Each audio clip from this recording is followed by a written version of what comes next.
All right, welcome back to the Introduction to Web Dev quiz series. This is the continuation of quiz number 6.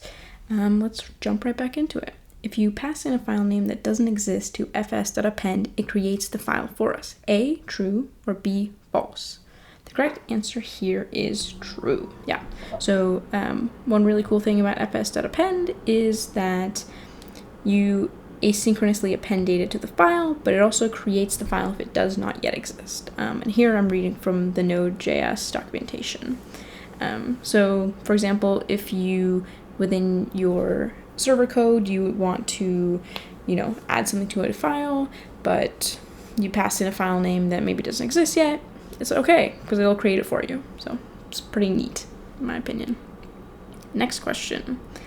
What's relational about relational databases? A, all columns in one data table are referenced in another data table. B, data tables are associated to each other through related entries. Or C, all the entries in every table are unique. The correct answer here is B. Yeah, so I've got this little example here. So the whole point behind relational databases is that you can use the information in one data table to look up information in another data table. So here I've got these 3 tables: customers, purchases, and fruits. And you might notice I've added arrows where, there's relations between each of the tables. So let's say, for example, I gave myself ID number 1. My name is Olga. You can see that using that ID in the customers table, you can also see what I bought in the purchases table. And now if you're like, okay, cool, she bought item number 345, what is that? Oh, well, very conveniently, we have this fruits table where item 345 connects to cherries.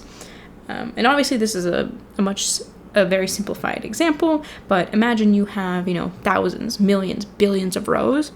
That's when it becomes really useful to have these relations between tables, so you don't have to have one giant table where you had, the item number, the description. It's nice to be able to separate this out into these different tables. So then also, if you only need one piece of information and you have the ID of, let's say, myself, you can go to the purchases table. Or if you have just the item number, you don't need the ID of the user or of the customer, you can go find the description. So the information is well encapsulated, but also if you need other pieces of information, you can go to other tables to get them. That's what makes relational databases really powerful. Cool. Next question. Just like HTML, SQL is a declarative language. A, true, B, false.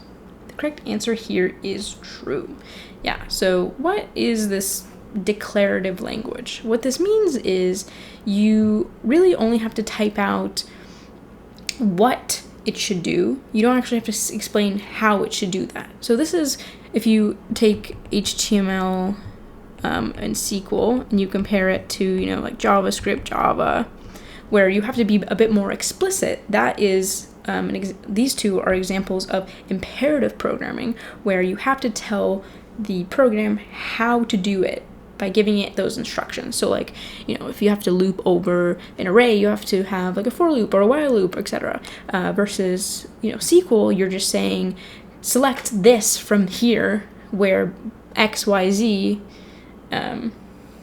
order by something else, SQL takes care of the stuff in the background, and you just need to type out exactly what you want. All right, next question. Which of these is not a SQL keyword? A, select, B, where, C, like, or, whoa, why is this one another C? Sorry. Or D, sort. The correct answer here is sort.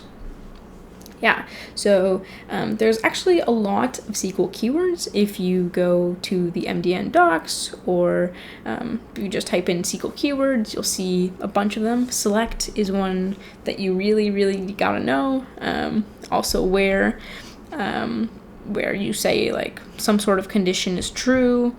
Let's say like where some column equals something else, you want to be able to filter down your Selection, like, is where you can take a column and compare it to kind of almost like a regex, and sort is not actually a keyword. What you can use to sort your selection is order by.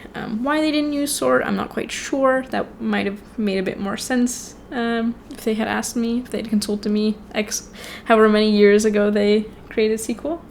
But yeah, it's order by.